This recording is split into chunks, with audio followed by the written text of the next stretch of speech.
This video is for educational purposes only and not financial advice. किसी भी investment decision लेने से पहले अपने फाइनेंशियल एडवाइजर से सलाह लेना जरूरी है। नमस्ते दोस्तों, मैं हूं विक्रम और आप देख रहे हैं मार्केट टॉक्स विद विक्रम, जहां हम मार्केट की बात करते हैं लेकिन हमेशा समझदारी के साथ। दोस्तों, आज का मार्केट सेटअप थोड़ा हटके है।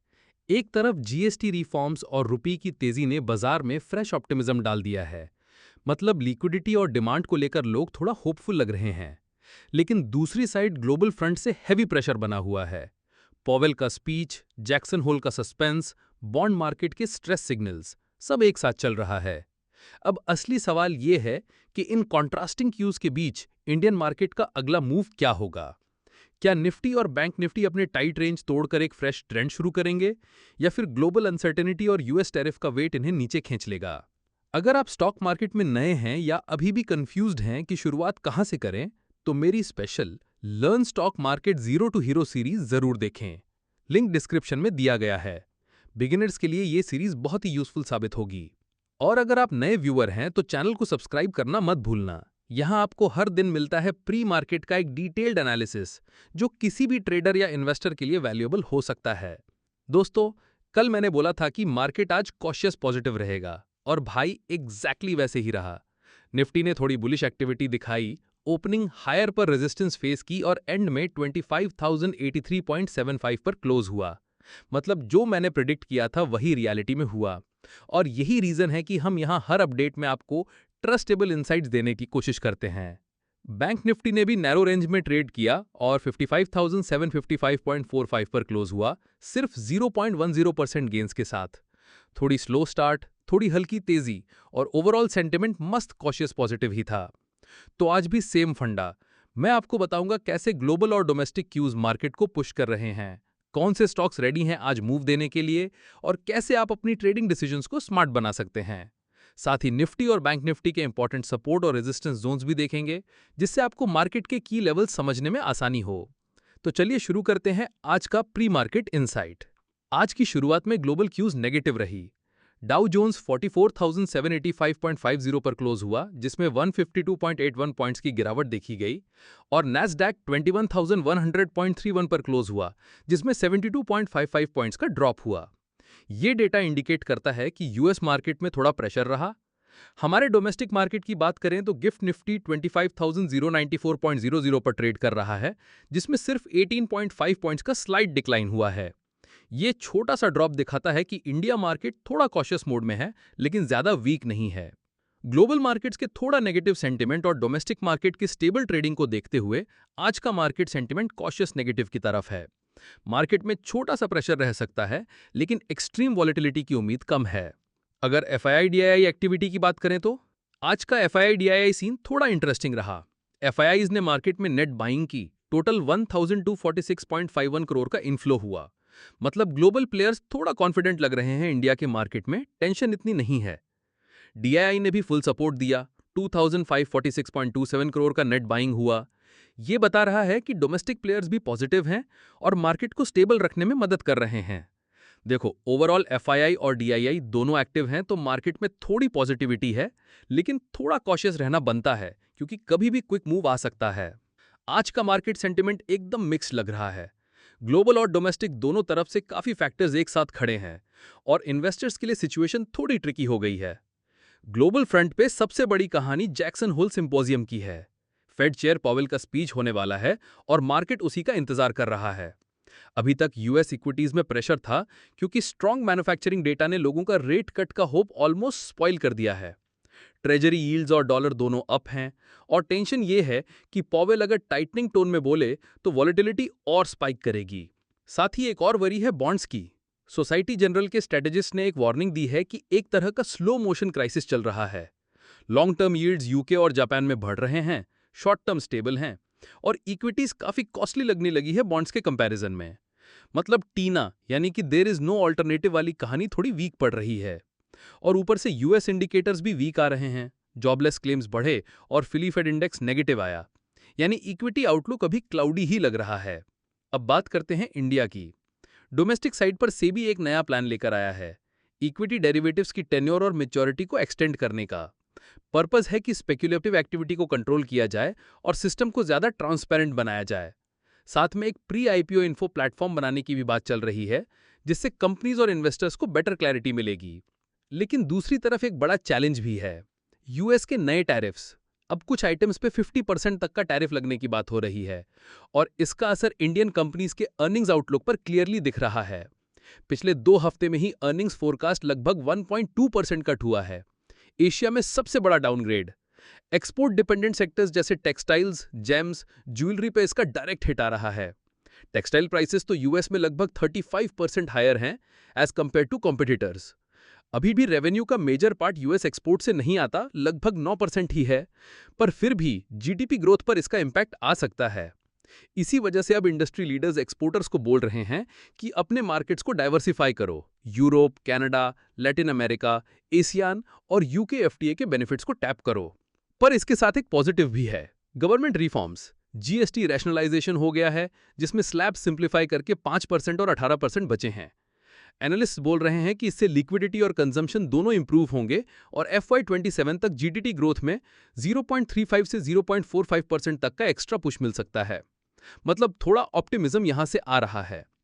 बॉटम लाइन सिंपल है, ग्लोबल साइड पर पॉवेल का स्पीच और बॉन्ड मार्केट स्ट्रेस सबसे ज्यादा क्रिटिकल हैं, और डोमेस्टिक साइड पर सेबी रिफॉर्म्स, जीएसटी ऑप्टिमिज्म और यूएस टैरिफ का प्रेशर एक मिक्स्ड पिक्चर क्रिएट कर रहे हैं।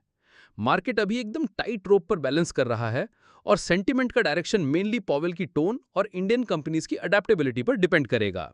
अब आज के लिए निफ्टी 50 और बैंक निफ्टी के इंपॉर्टेंट सपोर्ट और रेजिस्टेंस जोन्स की बात करते हैं। दोस्तों, निफ्टी 50 अभी थोड़ा ट्रिकी जोन में ट्रेड कर रहा है। सपोर्ट जोन 25,030 से स्टार्ट होता है, और यहां नीचे गिरने पर मार्केट को संभलने का चांस मिल सकता है।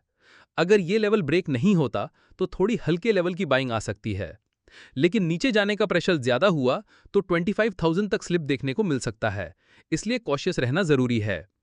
ऊपर की तरफ रेजिस्टेंस जोन 25,154 से स्टार्ट होता है और 25,200 तक जाता है।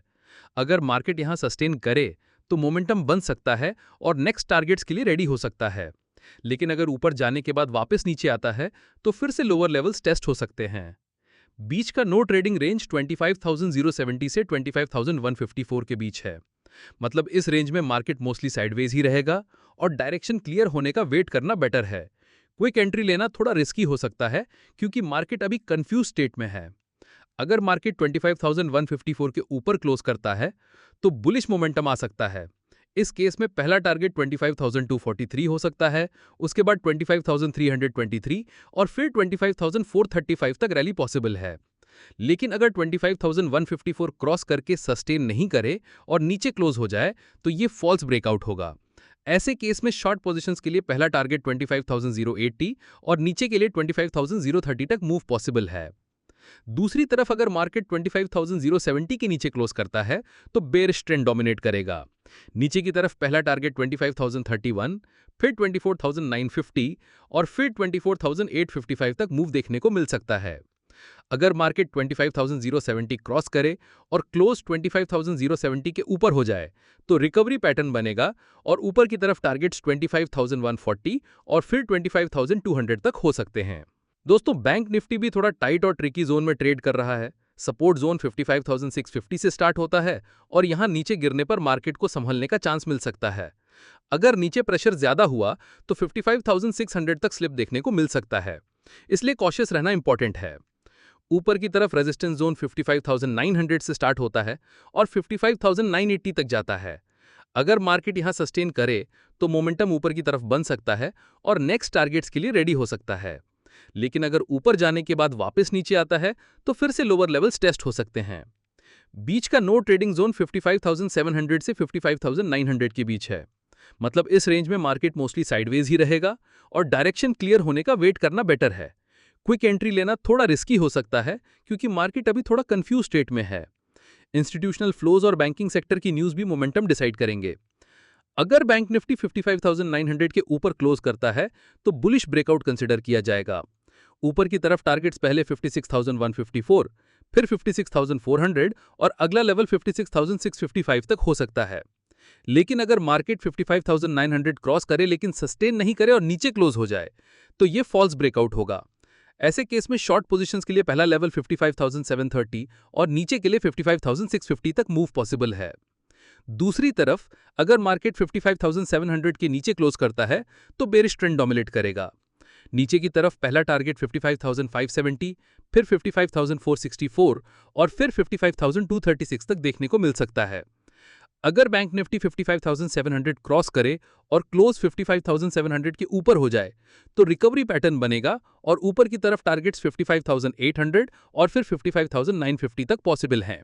अब बात करते हैं आज के स्टॉक्स टू वॉच के बारे में।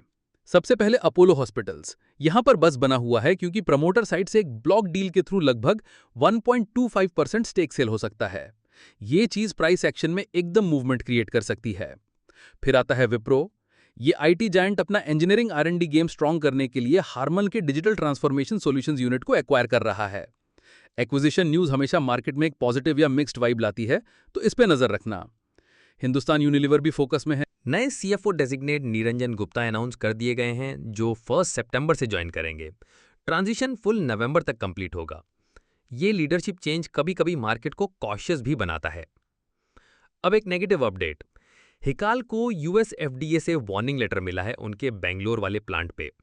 ये रेगुलेटरी ओवरहैंग हमेशा स्टॉक पे प्रेशर लाता है, तो ये एक रेड फ्लैग बन सकता है शॉर्ट टर्म में।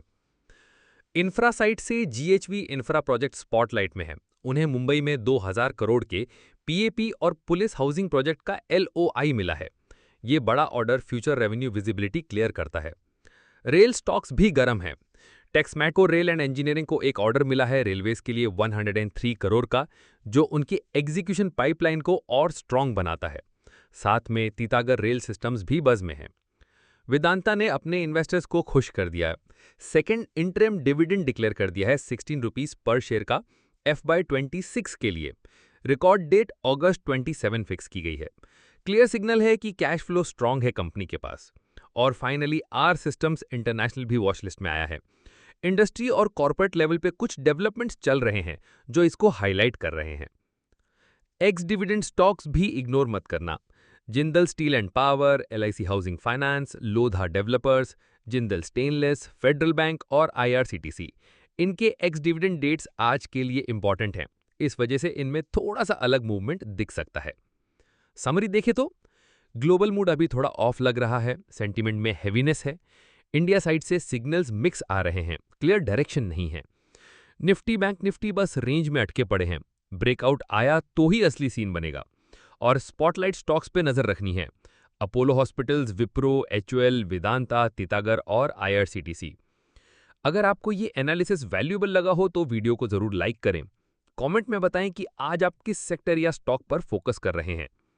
और अगर अब तक चैनल सब्सक्राइब नहीं किया तो अभी करें, क्योंकि यहाँ daily pre market analysis update मिलती है और बिगनर्स के लिए मेरी learn stock market zero to hero playlist भी डिस्क्रिप्शन में अवेलेबल है। मिलते हैं कल प्री मार्केट एनालिसिस अपडेट के साथ। Safe trading, smart investment. जय हिंद।